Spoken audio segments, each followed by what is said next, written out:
अस्सलामुअलैकुम नाज़रीन, तारीख की दुनिया में खुशामदीद। मुझे डॉक्टर अली कहते हैं और आज की वीडियो में हम आपको दिखाने जा रहे हैं कि कुकिंग ऑयल या घी फैक्ट्री में किस तरह से तैयार होता है। इसलिए मुकम्मल और दिलचस्प वीडियो देखने के लिए आखिर तक जरूर देखिएगा और कमेंट सेक्शन में अपने ख्यालात का इजहार जरूर कीजिएगा। नाज़रीन, किचन में सालन बनाने से लेकर हर चटपटी चीज को बनाने के लिए जो चीज सबसे अहम है उसे हम घी या फिर कुकिंग ऑयल का नाम देते हैं। कड़क पराठा हो या क्रंची समोसे पकोड़े, मीठा मीठा हलवा हो या गर्म गर्म करारी जलेबी, अलगर्ज ये किचन का बादशाह ये घी या कुकिंग ऑयल करार पाता है। लेकिन कभी आपने ये सोचा कि ये कुकिंग ऑयल फैक्ट्री में कौन कौन से रास्ते से गुजर कर बनाया जाता है, हमारे रोजमर्रा के पकवानों की शान बनता है?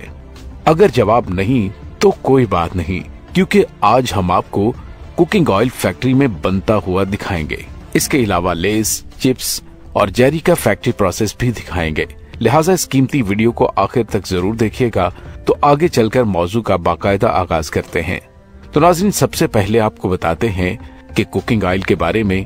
यकीनन आप जानते होंगे कि पुराने जमाने में दूध से मक्खन बनाया जाता था और फिर उस मक्खन को निहायत एहतियात से मखसूस दर्जा हरारत पर पिघलाकर देसी घी में बदल दिया जाता था।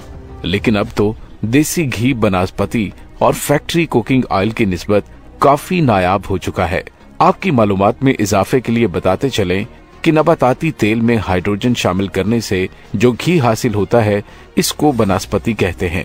इसके बरक्स असली घी पौधों से नहीं बल्कि जानवरों के दूध से हासिल होता है। चूंकि बनस्पति घी सस्ता होता है, इसलिए पिछले 50 सालों में इसका इस्तेमाल बहुत बढ़ गया है और देसी घी का इस्तेमाल कम होता जा रहा है। नाज़रीन, पौधों में कोलेस्ट्रॉल नहीं पाया जाता, इसलिए बनस्पति घी कोलेस्ट्रॉल से पाक होता है। इसके बावजूद पिछले 50 सालों में दिल की बीमारियों और शुगर की बीमारियों में यानी ज़ियाबेतस में कई गुना इजाफा हो चुका है।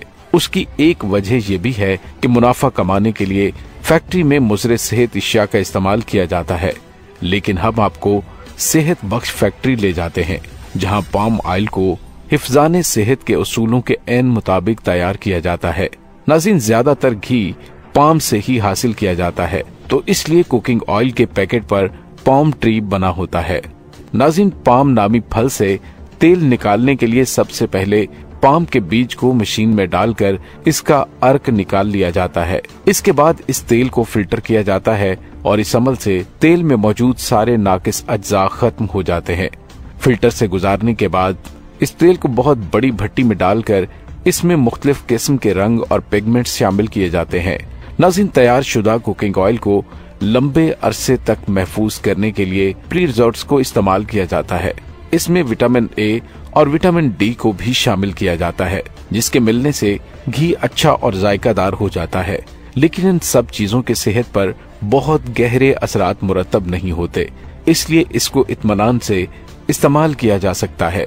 कई पौधों के बीजों में काफी मिकदार में तेल मौजूद होता है, जैसा कि कपास, केनोला, सरसों, तिल और पान वगैरह। नाज़रीन, जब निकल की मौजूदगी में इन तेलों से हाइड्रोजन गैस गुजारी जाती है तो तेल में मौजूद डबल बॉन्ड टूटकर सिंगल बॉन्ड में तब्दील हो जाते हैं, जिसकी वजह से तेल के जमने का दर्जा हरारत बढ़ जाता है और अब ये तेल कमरे के दर्जा हरारत पर जम जाता है, यानी घी बन जाता है।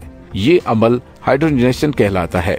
इस अमल में कुछ निकल बनस्पति घी या बचे हुए तेल में शामिल हो जाता है।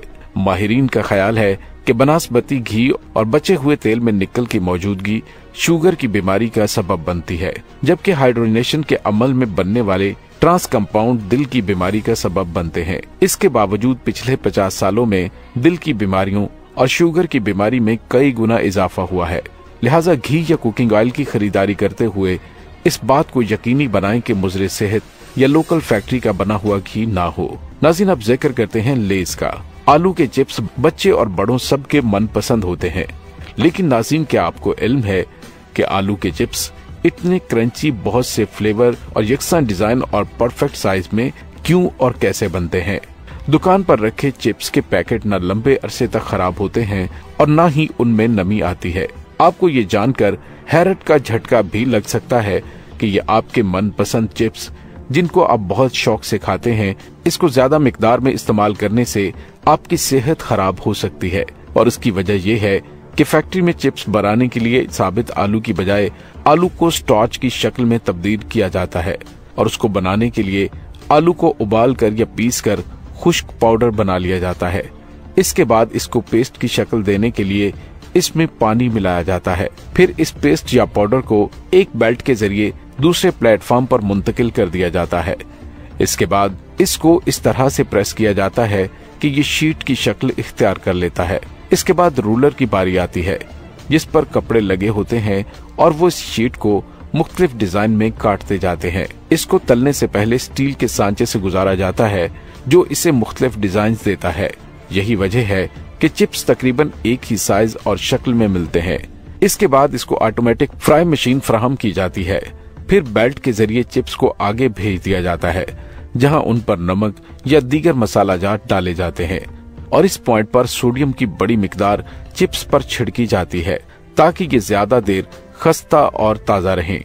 नाज़रीन, ये सोडियम की मिकदार जिस्म की मुख्तलिफ बीमारियों का बायस बनती है, जिनमें हाई ब्लड प्रेशर, मोटापा और शुगर जैसी बीमारियां सरे फहरिस्त हैं। इसके बाद इसका आखिरी मरहला दरपेश होता है, जिसमें मशीन के जरिए चिप्स को पैक किया जाता है और जिन पैकेट्स में इनको महफूज किया जाता है, इनको भी महफूज बनाने के लिए इसमें केमिकल का इस्तेमाल किया जाता है जो मेकअप को ज्यादा देर तक महफूज रखता है और ये मेकअप इंसानी जिल्द को खराब होने से बचाता है। नाज़रीन, अब आपको बताते हैं जेली बनने के प्रोसेस के बारे में। जेली बच्चों की हमेशा मनपसंद चीज रही है। जेली को पानी, चीनी और फलों के रस के साथ खुर्दनी जेलेटिन से बनाया जाता है, इसीलिए इसे जेली भी कहा जाता है क्योंकि ये क्रिस्टल की शक्ल, रोशन रंग, नरम और हमवार साख्त की होती है। जेली में एक किस्म का पुडिंग भी इस्तेमाल होता है। जेली मुकम्मल तौर पर जेलेटिन के जरिए बनाई जाती है और मुख्तलिफ सांचों के इस्तेमाल करते हुए मुख्तलिफ अंदाज और शक्ल में तैयार की जाती है।